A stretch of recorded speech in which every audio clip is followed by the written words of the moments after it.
The holidays are in full swing, and even though, yes, we are sticking with our Nightmare Before Christmas theme, we've gotten a little Christmassy-er. Take a look.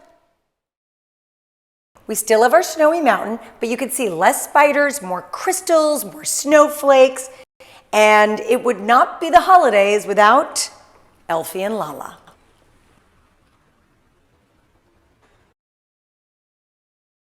Here you can see we have updated our wreath with some gingerbread men, and we've got our stockings. I'm not really sure actually whose is whose. Usually I put everyone's names on the stockings. These are a little wacky to stick with our theme.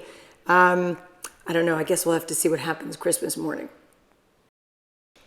We've taken off some pumpkins and spiders and added more snowflakes and presents, still keeping with the Nightmare Before Christmas, but definitely more Christmassy. You know what's so crazy about the holidays this year is I feel like everything is packed on top of each other.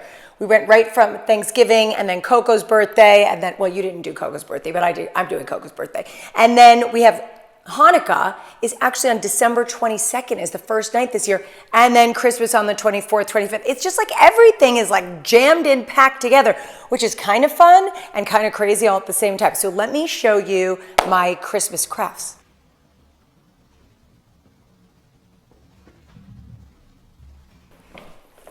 Okay, bye-bye turkeys.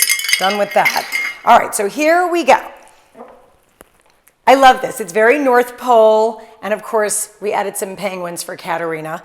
Lots of really fun crafts this year that I think the kids are going to absolutely love. So first we have our snow globe making kit. Now, I don't know if you know this, but Coco is obsessed with snow globes. So anytime we travel anywhere, it's all about the souvenir snow globe. I mean, it could be Catalina Island, it could be London, it could be Minnesota, wherever we go, she wants a snow globe, and she's got quite a collection. So that'll be really fun. Of course, we're going to be making some snowmen. I don't know if they're going to end up being Jack Skeleton type snowmen or Jack Frost type snowmen, but we're definitely going to be making snowmen. This, I think, is one of my favorites for this season, and this is the cotton candy blind taste test. So what we have is 10 different flavors of cotton candy and a little clipboard, and you taste each one and you rate them and decide what they are, and then we see who wins. By the way, if you notice, there's only 3 of everything, and that is because Nikki pretty much refuses to do every craft at this point, and Max pretty much does too. So it comes down to Kat and Coco and me.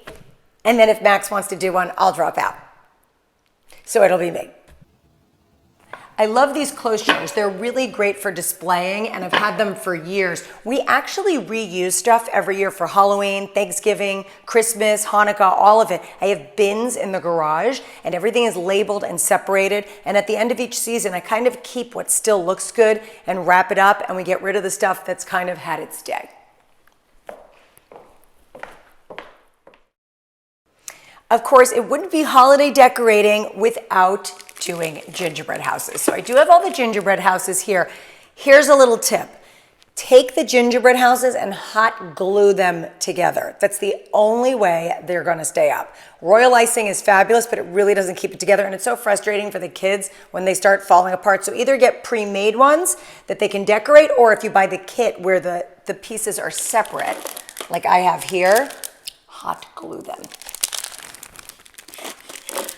It's so easy to decorate your gingerbread houses at home, buy the little candies and sit and have a little family day. But if you don't want to do the cleanup, trust me, there's lots of places you can go to do this elsewhere. Community centers, libraries, local hotels, and it's kind of cute. The kids get all dressed up and you go. We do that too.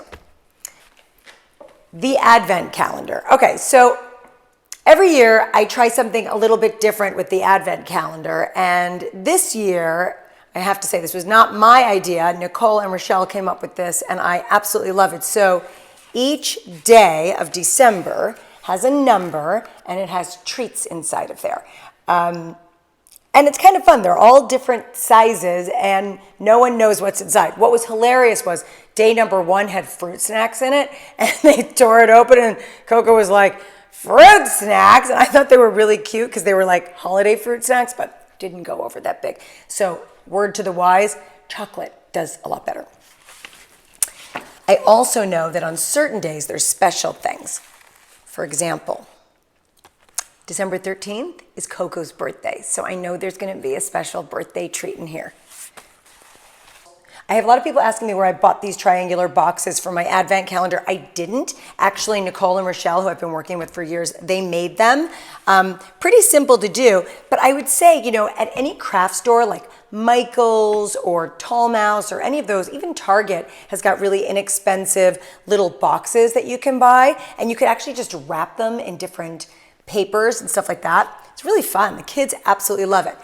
Of course, we still have some treats to make. We have snowman Oreo bowls, we have lumps of coal, we have Christmas cookies. I think this is going to be a really, really fun crafty year. I try to do one craft every couple of days because if you do them all at the same time, it's a little overwhelming, and if you spread it out, it just keeps the fun going all December long. But don't forget to do them, because I've done that too, and I've waited too long and tried to cram a few things in at the last minute. That's a lot of pressure. So don't do that. So this is our family tree. We've had this tradition for several years because, you know, I love to decorate the house and make it look beautiful, but I want the kids to be involved. It's their holiday too.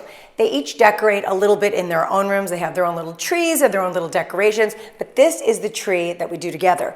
It's kind of fun to pull out the different ornaments every year and say, oh, Max, remember when you bought that one at Rogers Gardens? Or remember when, you know, we got this at Target, or, you know, everything. It's kind of fun. And there's a lot of homemade ornaments in here that the kids have made over the years that I just absolutely love. Last year we realized we needed more garlands, so we purchased some more of those. And then every year I take the kids to this really special, beautiful store called Rogers Gardens. It's right here in town, and our friends own it, and it's magical. And I let them each pick out one special ornament, which is partly how we've accumulated so many ornaments over the years. But what I've done this year is I bought one special ornament for each kid. Last summer, I did alone trips with each of my kids, and while we were on those trips, I bought Christmas ornaments for each of them as a memory for the trip. So for example, this one is because Katerina and I went to New York.